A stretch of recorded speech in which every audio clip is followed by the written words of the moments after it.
प्रश्न संख्या 41 श्री रमेश विदुड़ी ji. Question number 41 sir, question number 41 sir.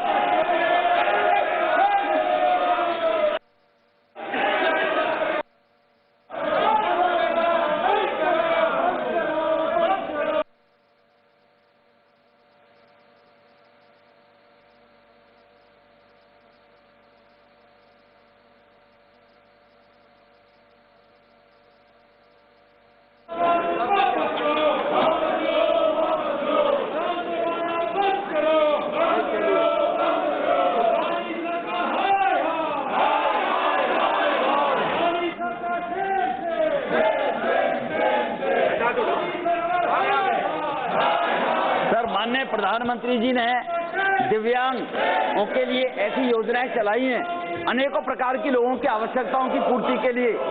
हमारे साउथ दिल्ली पार्लियामेंट में 1000 लोगों ने उस इंस्ट्रूमेंट को फायदा भी उठाया। मैं माननीय मंत्री जी से निवेदन करूंगा, वो दिव्यांग जब रोड पर हाईवे पर बचाएं तो टोल टैक्स में क्या उनके छूट की कोई व्यवस्था हो सकती है? उनको कोई व्यवस्था ऐसी एक्सेप्शनल केसों में मिल जाए, ऐसी कोई योजना सरकार की है? माननीय मंत्री जी से निवेदन करना चाहूंगा। Exemption from toll is already granted. छूट दी जा चुकी है। एग्जम्पशन हमने ग्रांट किया है। एग्जम्पशन जो रोड टैक्स का है वो स्टेट का इशू है और 11 स्टेट ने अभी तक ये एग्जम्पशन दिया है, पर दिल्ली एनसीआर अभी तक इसको एग्जम्पशन उन्होंने अभी तक नहीं दिया है। निश्चित रूप से दिल्ली के भी एनसीआर में इस प्रकार का एग्जम्पशन रोड टैक्स में मिले, इसके लिए जरूर हम उनको सिफारिश करेंगे, पर यह उनका अधिकार है। और निश्चित रूप से दिव्यांगों के प्रति अनेक निर्णय हमने किए हैं और लगातार दिव्यांगों के प्रति सरकार में सहानुभूति है। स्मूदन प्रोसेस फॉर एप्लीकेशन ये भी हमने किया है। GST concession on certificate of vehicle ownership, इसके लिए कमेटी भी फॉर्म हुई है, उसके लिए भी मदद कर रहे हैं। और मोटर व्हीकल के डिजाइन में दिव्यांगों के लिए विशेष रूप से बनाने के बारे में भी मैन्युफैक्चरिंग कंपनी को बताया गया है। इसके साथ detail process for granting licence and registration certificate के लिए डिस्ट्रिक्ट लेवल पर ये व्यवस्था भी करने के लिए हमने ये किया है। और issues of driving licences for citizen with medium color blindness and monocular vision have been granted. Monocular vision have been granted. ये सभी दिव्यांगों के प्रति सरकार सहानुभूति रखती है और निश्चित रूप से उनको मदद करेगी।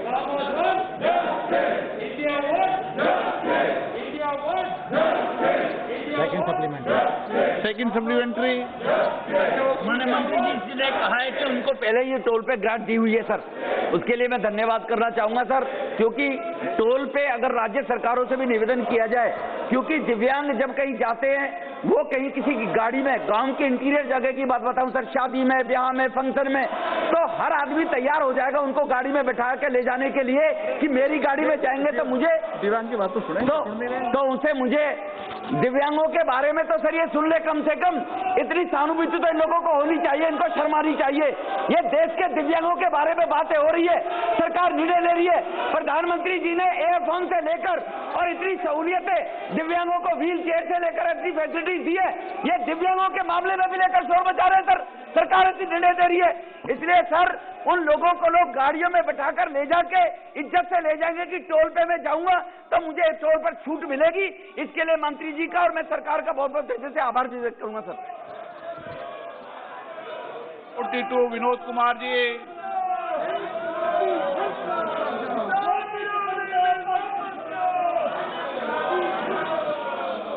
विनोद कुमार जी। माननीय मंत्री जी। Down on the table of the house. Shri Nishith प्रमाणिक।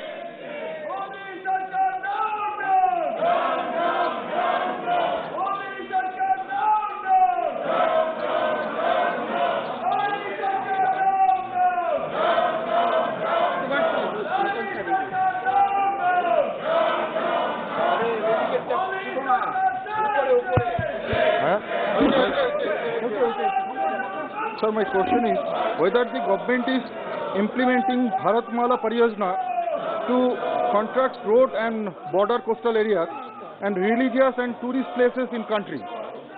If so, the details and the present status thereof, the detail of the road constructed across the country under the Pariyojana till date, the funds provided for the purpose till date, and the detail of projects being implemented, completed, and purposed under the Pariyojana in the country, state, UT wise.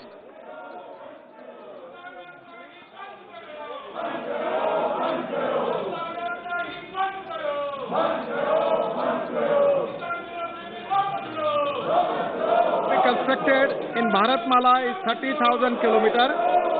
Length awarded up till now is 13,521 kilometer. Length completed 4,070 kilometer. DPR is in pipeline 16,500 kilometer. Bids invited 4,800 kilometer. And total expenditure till date is rupees more than 1 lakh crore. In Bharatmala, we are already planning for making of 22 greenfield corridors with a total length of 7,600 kilometers. It includes 5 express highway and 17 access control corridors. The total cost is 3.30 lakh crore and 2,800 kilometers have been awarded out of 7,600 kilometers. About the Delhi-Mumbai Express Highway, is one of the important express highway in the country. It is the highest length in the country now. The total length of this highway is 1,350 kilometers. The cost is approximately up to 1 lakh crore and 1,86,000 kilometers worth rupees 67,000 crore contracts have been awarded. Sir, it's a pleasure and pride for me that NHAI in this Delhi-Mumbai Express Highway have already made an international record, world record. In a one day, 12,500 cubic meter of concrete was laid down on a stretch of 2.54 kilometer of 4-lane length on the Delhi-Mumbai corridor on 2nd February. This is to be a world record achieved in this construction period. In the week of 8 to 15 January 21, record highway construction of 534 kilometers was achieved. January end average was 28.5 kilometers per day. Honorable Speaker Mahoday, it is a pleasure and pride for me. The latest data in the 8 January to 15 January in this week, 534 kilometer road already is constructed, and the total average was coming to 28.5 kilometers. But today, the information which I received, our construction record comes to 29.6 kilometers, means 30 kilometers per day, and totally up till now, 9,127 kilometers has already been constructed, and this is the first time the highest record achieved by NHAI in the history of the country. Sir, this is very important project, the Bharatmala, which is going to change the face of our country, and our dream of Prime Minister to make India Atmanirbhar Bharat and making the Indian economy of $5 trillion and creating infrastructure of 111 lakh crore, 100% within 5 years. Total road infrastructure of the country will be equivalent like USA or even European countries, and we will achieve that goal. That is a great achievement of our government.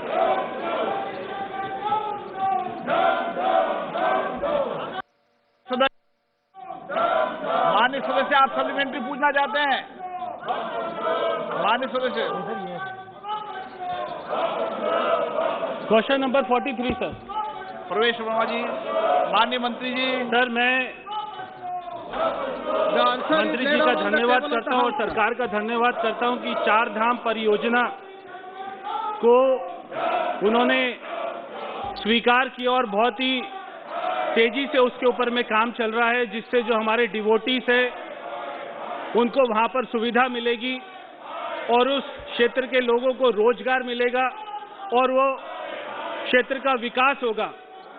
बहुत सारे ऐसे लोग भी हैं जो इन सारे स्थानों पर पैदल चलते, और हमने तो बहुत सारे लोगों को देखा है कि लेट कर भी चलते। तो मैं माननीय मंत्री जी से ये कहना चाहता हूं कि क्या उन सारे लोगों को ध्यान में रखते हुए जो पैदल जाते हैं, क्या कोई फुटपाथ की भी कोई व्यवस्था की गई है ताकि उनकी सुरक्षा और सुविधा को ध्यान में रखा जाए और कोई एक्सीडेंट ना हो, जो लोग पैदल जाते हैं और जो लोग वहां पर लेट कर जाते हैं। तो क्या कोई फुटपाथ की भी ऐसी कोई व्यवस्था है?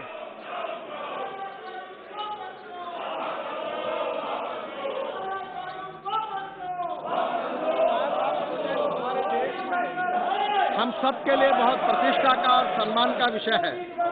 ये चार धाम प्रोजेक्ट, इसकी लेंथ 825 किलोमीटर है। ये ऋषिकेश टू यमुनोत्री, गंगोत्री, केदारनाथ और बद्रीनाथ इसमें जाता है।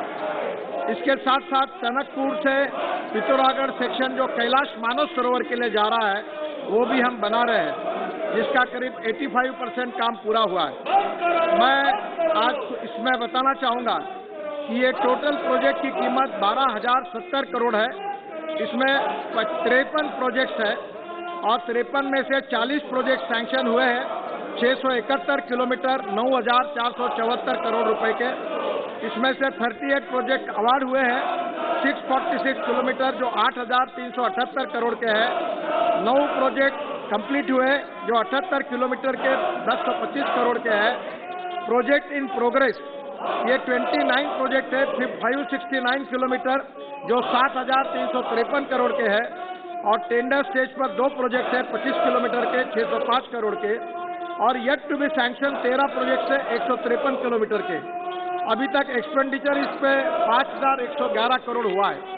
मैं सदन को बताना चाहूँगा कि बाकी जो प्रोजेक्ट है 13 प्रोजेक्ट, उसमें रोड की विड्थ के बारे में सुप्रीम कोर्ट में मामला है, जिसके कारण ये काम अभी तक हो नहीं पाया है। Litigation in honourable supreme court regarding environment and other related issues. 13 projects could not be sanctioned pending decision on carriageway bid and the matter is still sub judice. The next date of hearing has been scheduled on 17/2/21. Out of these 13 projects, 5 are also in eco-sensitive zone. जहाँ तक सम्मान्य सदस्य ने जो बात कही है, मैं उनको विश्वास के साथ बताना चाहूँगा कि सुप्रीम कोर्ट की मान्यता से अभी हमारे डिफेंस मिनिस्ट्री ने भी एक एफिडेविट दिया है और रोड के विड्थ के बारे में ये स्ट्रेटेजिक पॉइंट ऑफ व्यू भी बहुत इम्पोर्टेंट होने के कारण मिलिट्री के इक्विपमेंट ले जाने के लिए उन्होंने जो एफिडेविट किया उसके ऊपर सुप्रीम कोर्ट का डिसीजन प्रलंबित है और वैसे भी हमने सुप्रीम कोर्ट के आदेश से भी एक आदेश निकाला है और निश्चित रूप से इसमें पॉजिटिव क्लियरेंस मिलेगा, ऐसा मुझे विश्वास है। और ये प्रोजेक्ट करते समय सम्मान्य सदस्य ने जो सुझाव दिया है कि पैदल चलने वाले लोगों के बारे में, तो सुप्रीम कोर्ट के डिसीजन के बाद इस प्रकार की भी व्यवस्था पैदल चलने वाले यात्रियों के लिए कैसे हो सकती है, इसका प्रयास सरकार करेगी, ये मैं उनको विश्वास के साथ बताना चाहता हूँ।